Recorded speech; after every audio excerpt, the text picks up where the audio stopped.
We set sail in this new sea because there is new knowledge to be gained, and new rights to be won, and they must be won and used for the progress of all people. For space science, like nuclear science and all technology, has no conscience of its own. Whether it will become a force for good or ill depends on man. U.S. President John Kennedy, May 25, 1961, Terra. Along with spaceflight and a few other classic tropes, lasers are part of the bedrock foundation of science fiction. From books, TV, and movies, if there is a conflict represented in the future, it most likely will include some sort of laser weaponry. There might be variations on the concept, like blasters in Star Wars and the lasgun from Warhammer 40k, but they all sit happily under the umbrella of futuristic guns that don't, usually, need bullets and involve light as an energy transfer mechanism. When this video goes live, I'm going to wait and see if I can hear the teeth grinding from people who will happily explain to me that one or the other isn't really a laser weapon. Good thing I don't care. They're all lasers to me. Pew pew. Here in the real world, if it is in fact the real world and not just a simulation, lasers have been around since 1960 when a researcher at Hughes Laboratories by the name of Theodore H. Myman built a laser using theoretical work done by Charles Townes and Arthur Chalwell. I'm going to save a lot of the history of lasers for the official laser video, but all we really need to know for now is that laser amplifies and concentrates light energy into an incredibly small location. This transfer can cut, burn, or melt objects on which it is aimed. So as far as we need to understand it in this video, imagine light being focused through a lens to burn whatever it's aimed at, be it an anthill, piece of paper, mech armor, or your troublesome roommate. You've probably seen videos online with people playing, often recklessly, with powerful handheld lasers. However, what we're talking about with battlemechs requires a significant shift in scale. Large lasers powered by fusion engines could cause a significant amount of damage on most things they're aimed at. The prospect of a high-damage weapon that does not require dangerous ammunition is a temptation that mech designers could not resist.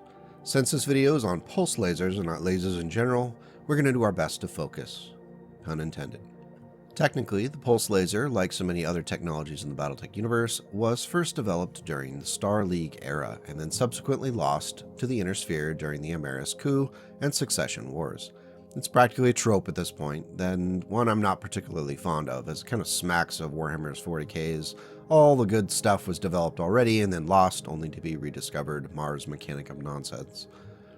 Pulse lasers operate in a similar way to a general laser, however the energy is not released in a steady stream.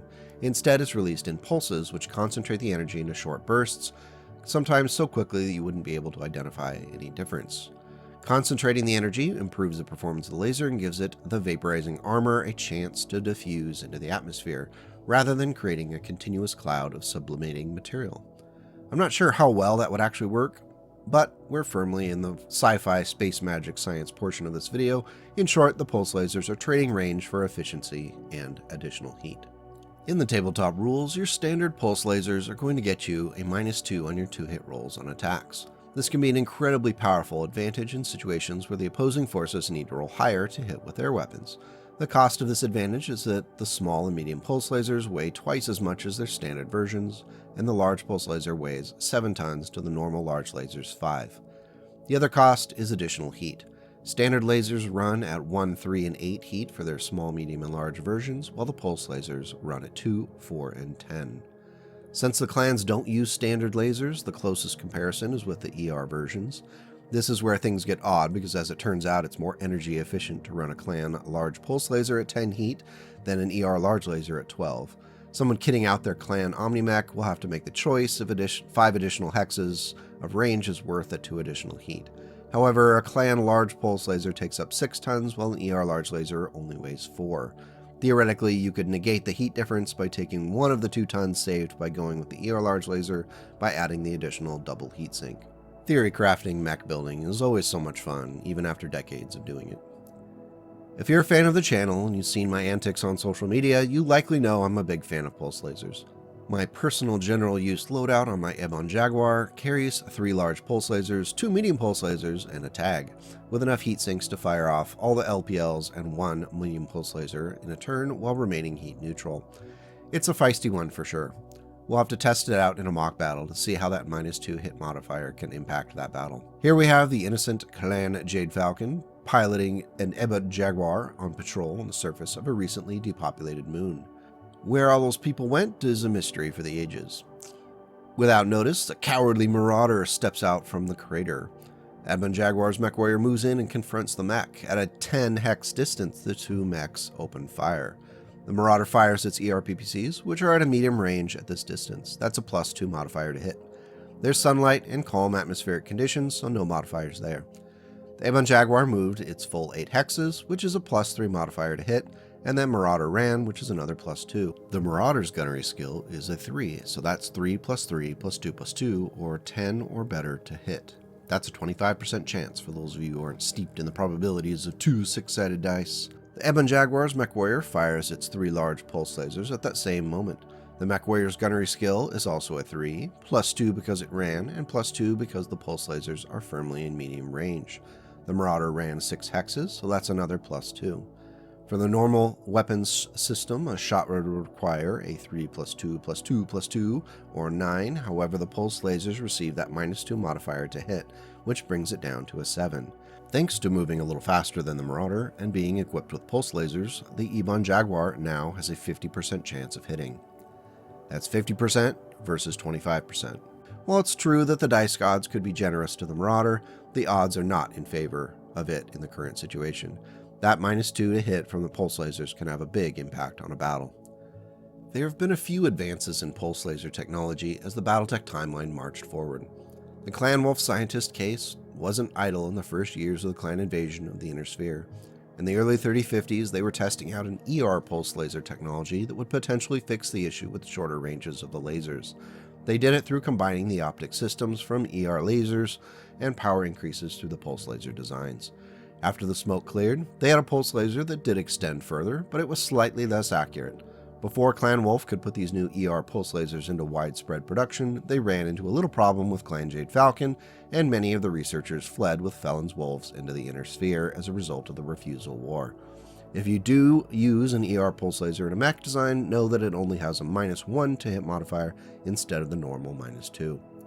Throughout the 3050s, the Federated Commonwealth researchers sought to improve the range of their pulse laser technology with the hope that they wouldn't have to trade off the laser's accuracy.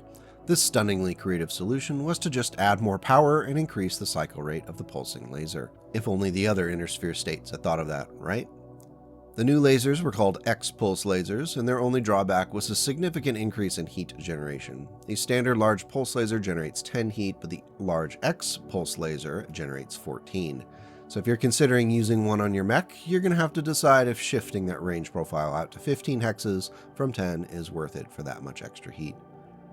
In the 3060s, the word of Blake researchers began working on what would be known as a variable speed pulse laser, or VSP. They'd employed a series of rotating lenses and electrical interface cutoffs to control the power and focus of the pulse lasers. The end result was a weapon system with improved range, but at the cost of accuracy and power, and increased power and accuracy at close ranges. What that looks like on the tabletop is a -3 to hit modifier at short range, -2 at medium, and -1 at long range. Additionally, the damage profile is modified to do more damage at short range and progressively less as you move into medium and long ranges. One of the major reasons why I like pulse lasers in Battletech is that among all the weapon systems that have come along since the days of 3025 Battletech, the lasers were comparatively boring. Sure, there were the ER variety, but basically they were the PB&J of the system. Adding the pulse lasers creates an opportunity to trade range for accuracy and improves some nuance to your personal style of play. The pulse lasers have shown up in some very powerful mech designs like the Stone Rhino, the Rifleman 2C, and the Penetrator. The Night Sky remains one of my favorite medium Inner Sphere mechs, largely because the pulse lasers on it make it such a great hunter for medium and light mechs. Do you have a favorite mech or variant that equips pulse lasers? I'd love to hear it in the comments below and keep the conversation going. Big thanks to you for watching. I appreciate the support as the channel has grown more in just the past few months than in the previous year. As always, the Ko-Fi supporters are amazing, and without you, I would have to spend much more time in the real world rather than creating content appreciating this pretend one. If you want to see more, check out the Why Do We Love the Gauss Rifle video link you see on the screen right now. Now take care and go make the world a slightly better place today and tomorrow.